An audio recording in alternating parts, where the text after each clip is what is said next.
आज से मैं एक न्यू सीरीज़ स्टार्ट करने जा रही हूँ जिसमें कि मैं वो सारे स्टोरीज़ कवर करूँगी जो भी मेरी फैमिली में हुए हैं पैरानॉर्मल एक्टिविटीज़। ये स्टोरी मेरे मम्मी पापा की है जब उनकी नई नई शादी हुई थी।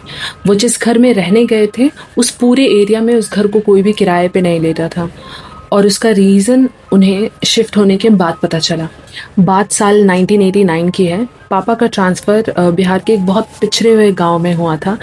गांव इतना पिछड़ा था कि वहाँ के ज़्यादातर घरों में वॉशरूम तक नहीं था।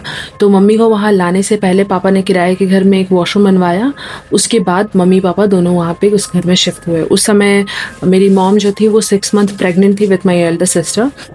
एंड जब वो लोग उस घर में शिफ्ट हुए तब तक सारा कुछ नॉर्मल था और उन्हें पता नहीं था कि कौन सी चीज़ उनका वेट कर रही है वहाँ। घर के ठीक सामने एक मेडिकल स्टोर था। जिस दिन मम्मी पापा शिफ्ट हुए तो शाम में जब पापा गए हुए थे नीचे तो मेडिकल स्टोर वाले ने अलग से बुला करके पापा से बोला कि सर मैडम को यहाँ क्यों लेकर के आए हैं। पापा को अजीब लगा। उन्होंने पूछा क्यों, क्या हुआ? तो वो तो कुछ देर चुप रहा। फिर उसने बोला कि क्या आपको इस घर के बारे में कुछ पता नहीं है? उस घर में कुछ अजीब है, इसी वजह से कोई भी किराएदार वहाँ पे ज़्यादा दिन टिक नहीं पाया है। आपसे पहले भी बहुत लोग आए थे और 1 से 2 दिन रह करके या 1 हफ्ते रह करके सब भाग गए वहाँ से। पापा ने इन सारी बातों को हंसी में उड़ा दिया। उन्हें ज़्यादा कुछ इन सारी चीज़ों पे भरोसा था नहीं। उस घर में कुछ ऐसा हो रहा था जो उन्हें ये चीज़ फील करा रहा था कि वो वहाँ पे वेलकम नहीं है और वो चीज़ें मेरे मॉम डैड आज तक नहीं भूल पाए। वेलकम टू पार्ट 2 जो मेरे मॉम डैड के साथ रियल हॉन्टेड स्टोरी हुई थी। तो मैंने आपको बताया था कि वो मेडिकल स्टोर वाले अंकल ने जो पापा को ये बात बोली कि आप मैडम को यहाँ लेकर के क्यों आए थे। शाम को ऑलमोस्ट 8-9 बजे के आसपास मम्मा घर में अकेली थी और पापा उसी शॉप पे गए हुए थे। तो मम्मी लेटी हुई थी बेड पे। तो उन्हें लगा सडनली जैसे कि कोई बेड पे आके बैठा हो। वो आंख बंद करके बैठी हुई थी। आपको फीलिंग नहीं आती कि जैसे कोई बेड पे आके बैठ गया हो सडनली? उन्होंने आंख खोला तो देख रही हैं कि कोई आदमी है जो कि बेड के किनारे पे पैर नीचे लटका करके सोया हुआ है और ऐसे सर पलट करके मॉम को देख रहा है। तो मम्मी चिल्लाते हुए बिल्कुल ही सडनली उठी। अब पापा दूर थे। उस समय कोई 1989 के टाइम पे कोई फ़ोन तो था नहीं। तो फिर मम्मी ने टॉर्च निकाला और वहीं ऊपर, क्योंकि रोड के उस पार ही था, तो वो वहाँ से टॉर्च ऑन ऑफ करके पापा की तरफ करने लगी। तो जो शॉप वाले थे उन्होंने देख लिया ये चीज़। तो उन्होंने कहा कि सर आपको मैडम बुला रही हैं, आप जाइए। तो जब पापा वापस घर पहुँचे तो मम्मी ने बताया कि ऐसे ऐसे ये सारी चीज़ें हुई हैं। मैंने देखा है कि कोई आदमी यहाँ पैर लटकाए खड़ा था। तो पापा ने कहा कि तुम क्या फालतू का सोच रही हो सकता है नींद में तुमने ये सारी चीज़ें सोची होंगी, तुम्हें आँख लग गई होगी और बुरा सपना देखा हो। उस रात मम्मा सोने चली गई। बट ये चीज़ मम्मी को पता नहीं थी कि पापा जब उस शॉप पे गए हुए थे तो उस घर की एक्चुअल कहानी उन शॉपकीपर ने पापा को बता दी थी कि आखिर में वहाँ पे हुआ क्या था। एक्चुअल में उस घर का जो ओनर था उसका बेटा, उसकी डेथ हो गई थी एक एक्सीडेंट में, कार एक्सीडेंट में। और उसके कुछ ही दिन बाद उसके शोक में उसकी मदर की भी डेथ हो गई। तो वो जो लड़का था उसी की आत्मा उस जगह को हॉन्ट करती थी बेसिकली। आगे उस लड़की से रिलेटेड और सी चीज़ें कैसे हुई, क्योंकि पापा ने ये बस पहली बार सुना था तो उन्हें ज़्यादा भरोसा हो नहीं रहा था। बट बाद में ये चीज़ें इतनी ज़्यादा प्रूफ होने लगी कि वो सबूत दे रहा था कि मैं यहीं पे हूँ और मुझे पसंद नहीं आ रहा तुम लोग जो भी चीज़ें कर रहे हो। उसी रात जब मम्मी सो रही थी तो सडनली उन्हें फील हुआ जैसे कि उनके पूरे बॉडी पे कोई वजन आ गया हो। वो सांस नहीं ले पा रही थी, प्रेग्नेंट थी तो पेट दब रहा था, पूरे कम्प्लीटली सफोकेट हो रही थी। तो उन्होंने, पापा बगल में सो रहे थे तो उन्हें जगाने के लिए ऐसे हाथ मारा साइड में। तो उन्होंने जैसे हाथ मारा तो लगा जैसे कि उंगली में कोई कील सी चुभ गई हो। तो उन्होंने तुरंत से हाथ खींच लिया। उन्हें समझ में नहीं आ रहा था कि आखिर उनके हाथ में काटा किसने। फिर उसके बाद जब उन्हें ऐसा लग रहा था कि अब वो बेहोश हो जाएंगे क्योंकि सांस ले नहीं पा रही थी, इतना ज़्यादा भारी वजन फील हो रहा था, फिर पूरी ताकत लगा के उन्होंने हाथ मारा तो पापा का सर पकड़ाया उन्हें। तो बाल उन्होंने पकड़ के कस के खींच दिया पापा के बाल को। तो पापा चिल्लाते हुए बिल्कुल उठे कि किसने किया। तो जैसे ये चीज़, वो चिल्ला करके पापा उठे, अपने आप मम्मी के बॉडी पे से वजन हट गया। उसके बाद मम्मा नॉन स्टॉप रोई जा रही थी क्योंकि वो चीज़ ऐसा था कि उनके मुंह से आवाज़ नहीं निकल रही है। उन्हें ऐसा फील हो रहा था जैसे कि इधर शी विल डाई और शी विल पास आउट। तो उस समय बाय चांस पापा जग गए। तो पापा ने दुर्गा सप्तशती होती है, मेरे पापा दुर्गा माँ के बहुत बड़े भक्त हैं तो वो हमेशा से दुर्गा पाठ करते आए हैं। तो उन्होंने उसमें कवच होता है तो वो कवच पढ़ के मम्मा को पूरा फूंका। तो जब वो लाइट जला के वो चीज़ देख रहे थे तब मम्मी को सडनली उन्होंने पापा से पूछा कि आपने मुझे दांत क्यों काटा था। तो पापा ने कहा कि पागल हो गई, मैं तुम्हें दांत क्यों काटूंगा। फिर उसी लाइट में जब मम्मी ने अपनी उंगली को पलट के देखा तो हमारे दांत के निशान कैसे होंगे, ऐसा यू सा शेप आएगा, बट वहाँ पे 2 छोटे छोटे छेद के निशान थे जिससे ब्लड आ रहा था, बिल्कुल पॉइंटेड 2 छेद के निशान थे। ये फर्स्ट नाइट उनके साथ हुआ। उसके बाद फिर मल्टीपल चीज़ें होती चली गई। तो hello everyone, welcome to part 4 of this series, जहाँ मैं अपने घर में हुए पैरानॉर्मल एक्टिविटी के बारे में बता रही हूँ। अगर आपकी अपनी कोई स्टोरी है तो आप उसे भी सबमिट कर सकते हो। उस रात वो हाथ वाली चीज़ देख करके मम्मी सो गई। नेक्स्ट डे पापा ने सुबह सुबह मम्मी को बताया कि आखिर वो शॉप ओनर जो थे सामने फार्मेसी वाले, उन्होंने बताया क्या था इस घर के बारे में। पापा के शिफ्ट होने से पहले वहाँ पे एक फैमिली रहने आई थी, जिसमें कि पति पत्नी थे और उनका एक छोटा बेटा था। तो रोज़ रात को उनके साथ क्या होता था कि वो लोग सारे फैमिली एक साथ उस बेड पे सोते थे। अगले दिन सुबह उठते थे तो ये होता था हस्बैंड और बेटा नीचे ज़मीन पे सोया हुआ है, वाइफ अकेली ऊपर है, और उन्हें समझ में नहीं आता था ये कैसे हुआ, रात में सोते सब कोई एक साथ थे। तो ये चीज़ उनके साथ मल्टीपल टाइम हुई थी। अल्टीमेटली उन्हें सारी चीज़ें अजीब लगने लगी तो उन्होंने छोड़ दिया। उसके बाद बगल में एक बैंक था, उसके मैनेजर वहाँ रहने के लिए आए थे। तो उस समय 1989 से भी पहले की ये बात है। उस टाइम पे पूरे इंडिया में तो लाइट की कंडीशन सही थी नहीं, तो रात में लाइट नहीं होता था ना, तो वो क्या करते थे, घर कैसे बना हुआ था कि छत है, उसके एक साइड में रूम था, बगल में किचन था और बाकी का एरिया खुला हुआ था। तो वो अंकल एक स्टोरी बिल्डिंग थी, यानी फर्स्ट फ्लोर पे ये लोग रहते थे। तो वो जो बैंक मैनेजर थे वो बाहर सो रहे थे। तो उनके साथ ये चीज़ हो रही थी कि वो जैसे सोते थे तो उन्हें लगता था कि कोई उनके पीठ से लग करके सो गया हो। तो वो बार बार पलट के उठ के देखें, कोई नहीं है। जब ये चीज़ मल्टीपल टाइम हुई तो वो परेशान हो करके ऐसे उन्होंने पलट करके पीछे देखा। तो जो देखा ना, तो जो सीढ़ी का रास्ता था जो कि ग्राउंड फ्लोर से ऊपर आता था, वहाँ पे उन्हें कोई आंखें चमकती हुई दिखी। उस चीज़ से उनको इतना ज़्यादा डर लगा कि वो उस फ्लोर से ही सीधे नीचे कूद गए। सामने जो पियोन का उनका घर था, उन्हीं के घर में रात भर रहे और नेक्स्ट डे वो वहाँ रुके भी नहीं। फिर वो जो बगल वाली सिटी थी वहाँ से अप डाउन करना स्टार्ट कर दिया था उन्होंने। और उसके बाद मम्मी पापा वहाँ पे शिफ्ट हुए। उस पूरे गांव में फेमस थी कि इस घर में कुछ ना कुछ है, इसी वजह से कोई भी उस घर को किराए पे लेता नहीं था।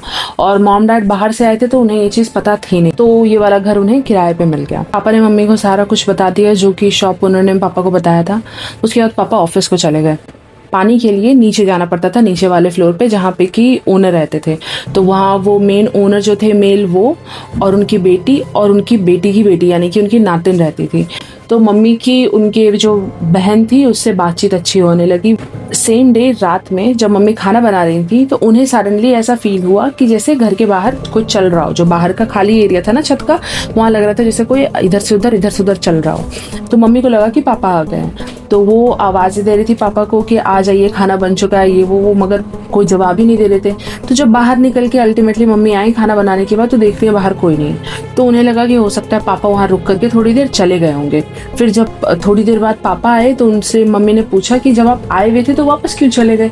तो पापा ने कहा कि कहाँ, मैं तो अभी जस्ट आया हूँ, मैं तो यहाँ पे था नहीं। तो फिर ये चीज़ मम्मी को वियर्ड लगी क्योंकि उन्होंने सुना था कि कोई बाहर चल रहा था। ये उसके बाद रोज का हो गया था कि उन्हें ऐसे चलने की आवाज़ सुनाई देती थी। और मेरी मम्मी बहुत वियर्ड थी, तो उन्हें उसके बाद ये चीज़ें रात में छत के ऊपर चलने की आवाज़ सुनाई देती थी, जैसे कोई इधर से उधर चल रहा हो। तो ये ऐसी सी थी कि टॉर्च लेकर के रात में चढ़ जाती थी ऊपर देखने के लिए कि आखिर कौन है जो छत पे चल रहा है। ऐसे ऊपर पहुंचती थी, आवाज़ बंद हो जाती थी, फिर नीचे जाए फिर से आवाज़ होने लगे। ऐसे छोटे छोटे मल्टीपल चीज़ें हो रही थी। एक तो ये होता था कि उन्हें आवाज़ सुनाई देती थी छत पे चलने की या बाहर किसी के चलने की।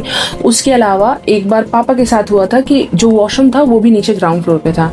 तो पापा नीचे गए हुए थे और उन्हें लग रहा था जैसे बाहर से कोई गेट नॉक कर रहा है। तो उन्हें लगा कि मम्मा जानबूझ के पापा को परेशान करने के लिए कर रही हैं। तो उसके बाद जब पापा ऊपर वापस लौट करके आए तो उन्होंने मम्मी से पूछा नीचे क्यों परेशान कर रही थी ऐसे मुझे अंधेरे में। तो मम्मी ने कहा कि मैंने तो कुछ नहीं किया, मैं तो ऊपर ही थी, सो रही थी। तो इस टाइप की छोटी छोटी चीज़ें होते रही जिससे वो उनको परेशान कर रहे थे। उसके बाद धीरे धीरे चीज़ें बढ़नी स्टार्ट हो गई, जहाँ पे उसने अपना एक्चुअल फॉर्म दिखाना स्टार्ट कर दी। इस टाइम पे मेजॉरिटी जगहों पे लाइट थी नहीं, टीवी भी नहीं था। तो जिस नीचे वाले जो ओनर थे उनके घर में टीवी था। और उस समय मम्मी बताती हैं कि थर्सडे के दिन शाम में डीडी नेशनल पे मूवीज़ आती थी। तो वो जो ओनर थे वो बैटरी चार्ज करवा करके ले करके आए कि मूवी देखेंगे सारे लोग। से मूवी स्टार्ट हुआ, सारे लोग घर के बैठ गए और जो टीवी चल रहा था इस वजह से गांव के जो बच्चे थे वो भी घर के अंदर घुस के चले आए और वो जा करके बिस्तर पे बैठ गए। उस समय इन लोगों को ये चीज़ पता नहीं थी कि वो रूम, वो बिस्तर, वो एक्चुअली उसी लड़के का था। तो जब ये मूवी ख़त्म हो गई सब अपने अपने घर चले गए। अगले दिन जब मम्मी नीचे पानी लाने के लिए गई तो वो दीदी ने ये चीज़ बताई कि रात में वो जो बच्ची थी 12-13 साल की, उसे उसके मामा ने पकड़ लिया था, बेसिकली उस आदमी ने। और वो लड़की पूरे रात मेल की आवाज़ में चिल्लाए जा रही थी कि तुमने मेरा रूम छुआ कैसे, मेरे रूम में घुसे कैसे, ये सारी चीज़ें चिल्ला रही थी। और वो बच्ची कम्प्लीटली बीमार पड़ी हुई थी, उसको फीवर था अराउंड 102-103 के आसपास, और वो बेड पे पड़ी हुई थी और वो मर्द के ही आवाज़ में बोले जा रही थी। उस दिन रात में फिर उसके फादर ने जाकर के उस पूरे रूम को साफ़ किया, न्यू बेडशीट बिछाई, ये सारी चीज़ें अब एक्सट्रीम यहाँ से होनी स्टार्ट हो गई थी। इसके बाद कुछ मंथ गुजर चुके थे। ये डेली का था कि उन्हें चलने की आवाज़ आते रहती थी। मम्मी इस चीज़ के लिए हैबिचुअल हो चुकी थी, मम्मी पापा दोनों। उसके बाद मेरी दीदी का जन्म हो गया और उसके बाद चीज़ें एक्चुअली में एक्सट्रीम होने लगी, जिसकी वजह से मम्मी पापा ने अल्टीमेटली वो घर छोड़ दिया। तो हुआ क्या, मेरी दीदी का बर्थ हुआ तो वो 1-2 मंथ की थी, तो मम्मी वापस उस घर में रहने के लिए फिर से आई।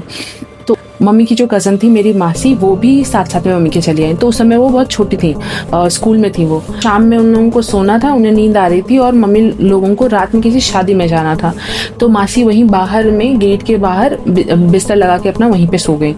और जब मम्मी रेडी हो रही थी, अंधेरा हो चुका था ऑलमोस्ट, तो मम्मी ने मासी को उठाया कि उठ जाओ, तुम भी तैयार हो जाओ, तुमको भी चलना है। और दीदी को तैयार करके मम्मी ने सुलाया हुआ था बेड पे। लाइट थी नहीं, तो वो जो लैम्प होता है ना, वही जला रखा था और मम्मी तैयार हो रही थी उसमें। जब कुछ टाइम हो गया मम्मी को रेडी होते हुए और उन्होंने देखा कि मासी कोई हलचल नहीं कर रही है, तो मम्मी ने उनसे बोला कि मोनी तैयार क्यों नहीं हो रही हो। तब तक में पलट के उन्होंने जैसे देखा मासी को, तो देख रही हैं कि मासी बिना पलके झपकाए लगातार दीदी को देख रही थी। और दीदी उस समय 1 या 2 मंथ की थी, तो लगातार उसे बस बिना पलक झपकाए देखे जा रही थी। तो मम्मी को समझ में आ गया कुछ ना कुछ गड़बड़ है। तो फिर मम्मी ने मासी को मल्टीपल टाइम आवाज़ देने की कोशिश की, बट वो कुछ भी रिएक्ट नहीं कर रही थी, बिना पलक झपकाए बस वो दीदी को देखे जा रही थी लगातार। तो मम्मी ने दीदी के चेस्ट पे हाथ रखा और वैसे ही कवच पढ़ना स्टार्ट किया और दीदी को फूंका और हिम्मत करके जा करके मासी के मुंह के पास दूर से फूंका। तो जैसे उन्होंने 3 बार फूंकते हैं पढ़ करके, तो जैसे तीसरी बार फूंका ना, तो धीरे से उन्होंने पलक झपकाई। और जैसे पलक झपकाई तो मम्मी ने जैसे बोला कि मोनी ठीक हो, तो बोल रही है हाँ दीदी तैयार हुई है ना। तो ये हो गया कि वो बिल्कुल से नॉर्मल हो गई। तो फाइनली जब उन्होंने पलक झपकाया, उसके बाद मम्मी ने तुरंत दीदी को उठा लिया गोदी में। और तब उनको ये समझ में आ गया था कि जब तक मेरे पे अटैक हो रहा था तब तक ठीक था, अब मेरे बच्चे पे अटैक कर रहा है तो ये जगह छोड़ना ही होगा। तो इस चीज़ में मान के चलो आप लोग ऑलमोस्ट 1 से 1.5 साल वो लोग वहाँ पे रहे होंगे। उसके बाद फिर अल्टीमेटली उन लोगों ने उस घर को कम्प्लीटली छोड़ दिया। तो यहाँ पे ये सीरीज़ ख़त्म हुई इस कहानी की। बट ऐसी मल्टीपल चीज़ें मेरे मम्मी और पापा उन लोगों के साथ हो चुकी हैं। तो मैं आगे अगर ये सीरीज़ अच्छी चल रही होगी तो मैं नेक्स्ट पार्ट भी लेके आऊँगी कि मेरे मम्मी और पापा के साथ सेपरेटली और क्या क्या चीज़ें हो रखी हैं। टचवुड हमारे साथ ऐसा कुछ नहीं हुआ ना, I don't even want to experience this, but मैं नेक्स्ट पार्ट में वो सारी चीज़ें बताते जाऊँगी। इसके अलावा अगर आपकी अपनी कोई स्टोरी है तो आप उसे सबमिट कर सकते हैं मेरी ईमेल आईडी पे, या फिर आप डायरेक्टली मुझे डीएम कर दीजिए। अनोनिमस सबमिशन भी वेलकम्ड है। बाकी मिलती हूँ मैं आपसे नेक्स्ट वीडियो में, तब तक के लिए बाय बाय।